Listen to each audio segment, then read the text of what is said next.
So what I've been doing lately is experimenting with moods and storms and things like that. And I really love those darker greys and those sort of somber colours. So what we're going to do is we're going to create a lovely stormy sky. And because I'm a bit lazy, we're going to get a whole pile of free flow. I'm going to throw it on the canvas and just kind of throw it around and mess with it a bit and see what happens. But I think it'll be a really nice way of creating a lovely dramatic backdrop for a scene without too much work.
So I'm going to get a house paint brush now, and while that's still a bit damp, I'm going to fluff it all out and spread it all out so that it's nice and soft. And then I'm going to work a little bit of colour through there, a bit of purple and a bit of yellow and a few other things. And I'm going to start suggesting now a bit of separation between the sky and the ocean, and a few little flecks of dry brush across the top, and then see how it looks.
So the whole idea of this originally was to make a storm.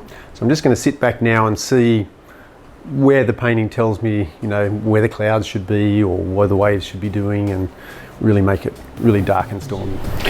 So sitting here looking at this, I can see maybe some highlights in the clouds like that, and I can see some rays coming down like that, and I can see a few highlights on the ocean out at sea. And then that to me looks like a headland, and that to me looks like another headland, or not. And we can put a little beach there and have all these waves washing up onto the beach, and then reflect that light down over the waves. So I'm using chalk here because it's a really nice way of making marks without being committed. So I can just get a damp cloth and wipe it off if I want to. It's nice with the white because it's giving me those lovely highlights.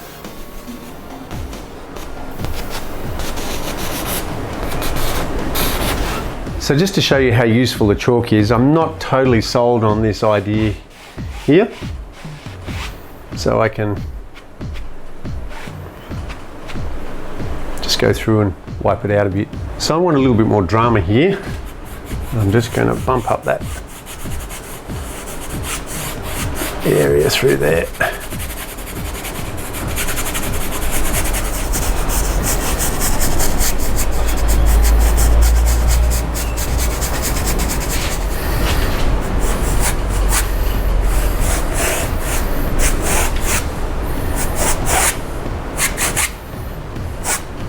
So I'm just using neat white here. This is still finding my way through the painting. No real commitment.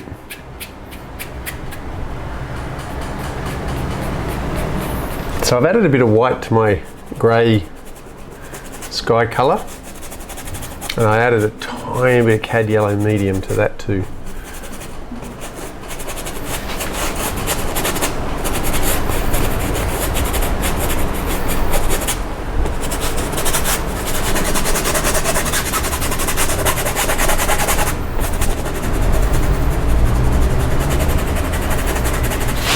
A little bit more white in here. I'm going to get the suggestion that maybe the sun's just somewhere out the back.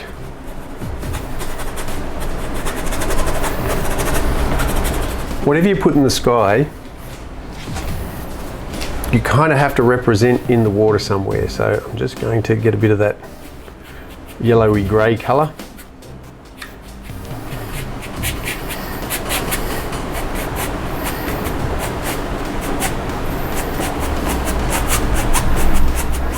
Just extend that little bit of highlight out there.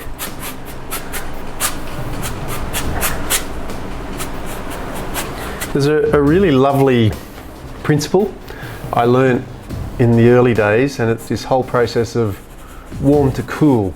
And so what that means is where you've got a light source, the colours tend to be warmer, and as you get further away from the light source, they tend to become cooler. And I'm just going to play with that a little bit here and just kind of push out a little bit of warmth wherever I think those clouds might be a bit thinner.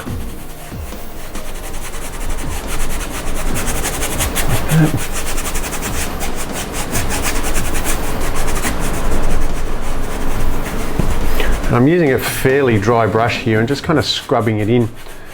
I'm also using Free Flow from Chroma paints because it covers really, really well. It's great for this sort of stuff.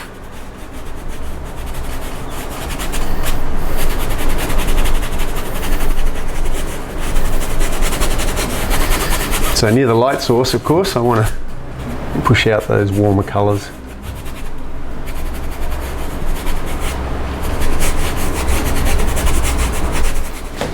And as I said before, whatever happens in the sky has to be represented in the water somewhere.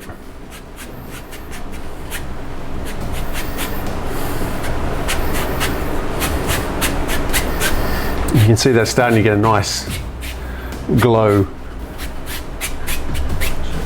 So I've added a bit of blue to that to kind of cool it down a little bit more. Just want to take the edges off some of those rough bits there. And by running these lines this way, you're kind of creating the illusion of fast moving clouds. And again, stuff going on in the sky has to be represented in the water somewhere.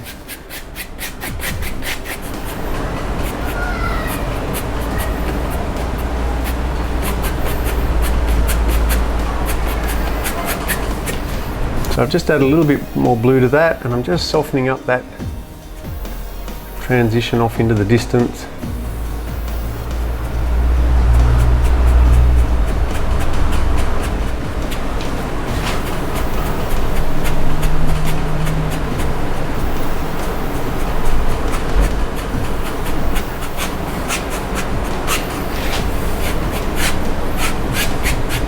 when you got something stormy, you would think to make something appear stormier you could put darker, more somber colours in.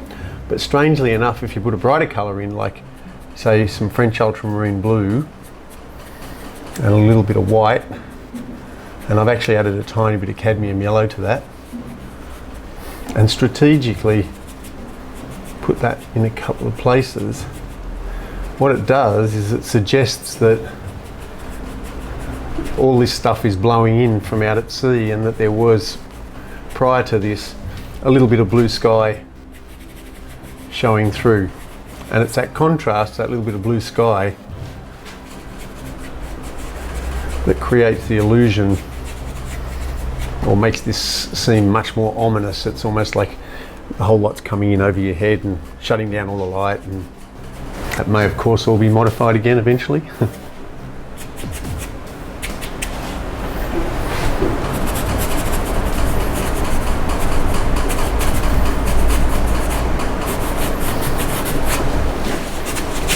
I want high, fast moving, dense clouds with a few little holes in them. I'm just going to whack some clouds down here, scudding along under there, close to the sea. A lot more blue in them because they're in the shade of the storm front.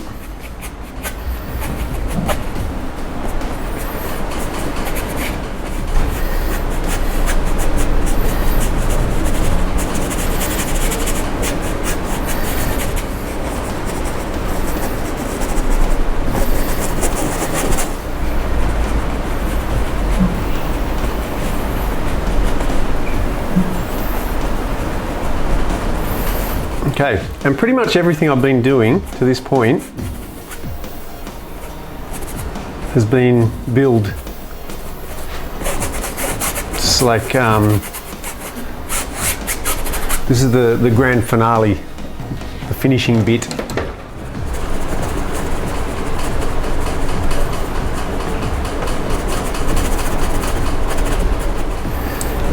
So what I did there, and I'm using interactive now, because I want to keep that paint open a little while. So I can now, with a little bit of water before that paint dries, come back and kind of soften up all those edges a little bit.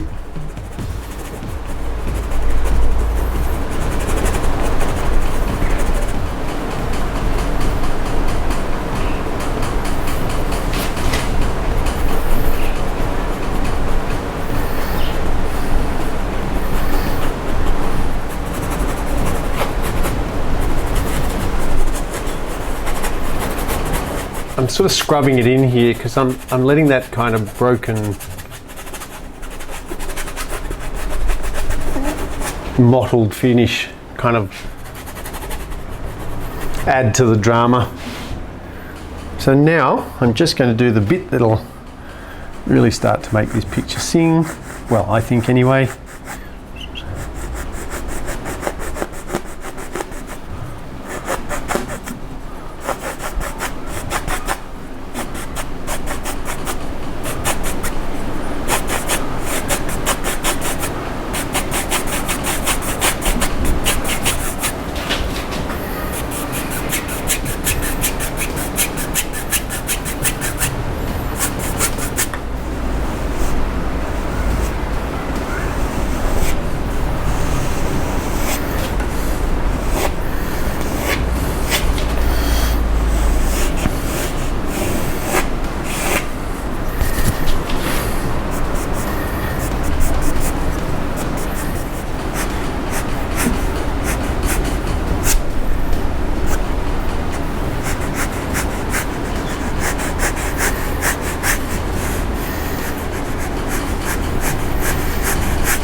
I think like a few rays to give you some mood.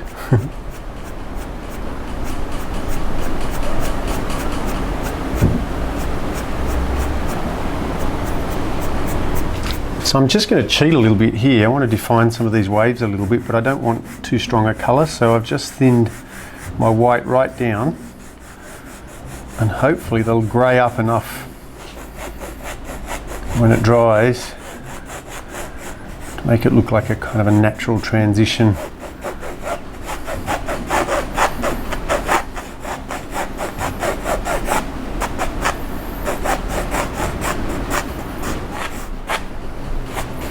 This is pretty much just neat white.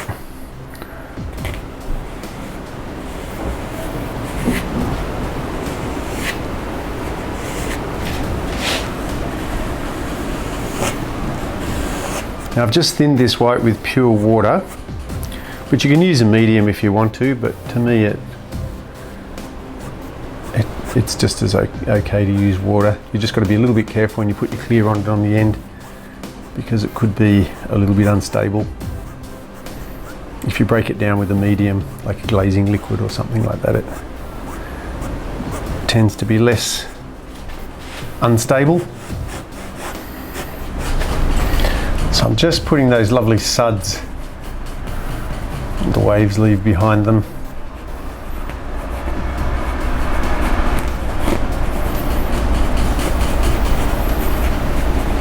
You'll notice I'm running them up the face of the wave a little bit, just to give them a little bit more movement.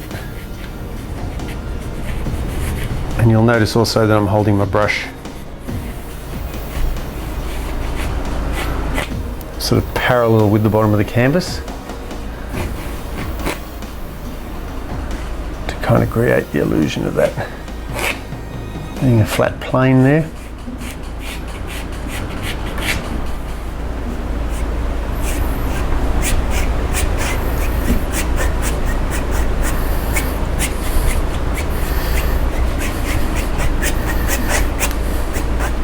And just a little zap of colour.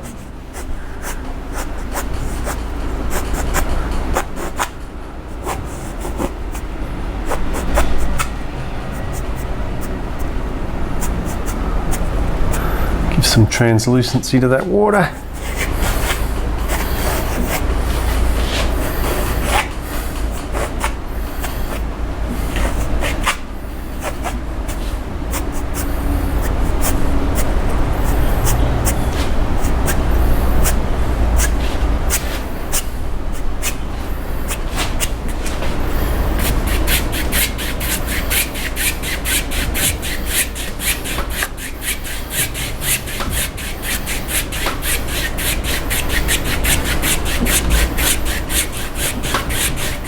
If you're using the sand recipe, I always add a little bit of French ultramarine to that colour when the light gets low, or if you've got a gloomy day like that.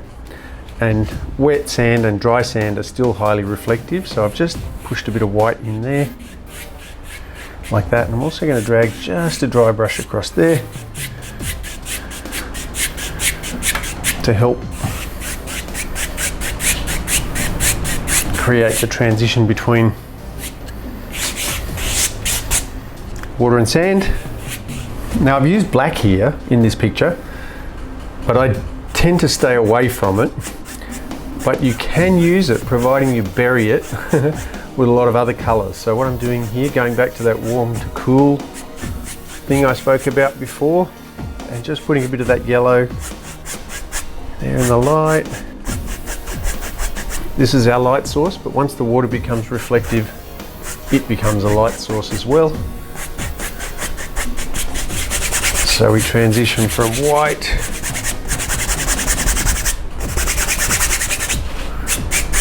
through to yellow. So I've got added a bit of yellow, a little bit of red, and a bit of dioxazine purple to that. Just as I come out here. And this is very subtle, only a tiny bit of colour.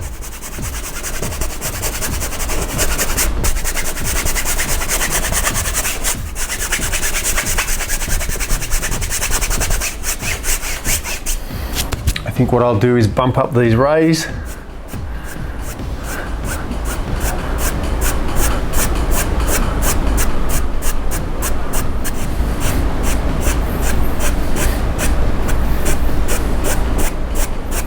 I think we'll just make that wave a bit steeper and we're done.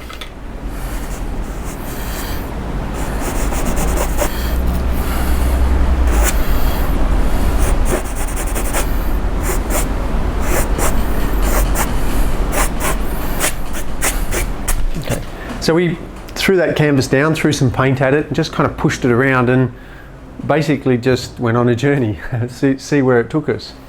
But you'll notice the way I was painting that, I was kind of mobile and throwing myself around, and nice energy to add if you're painting up a storm.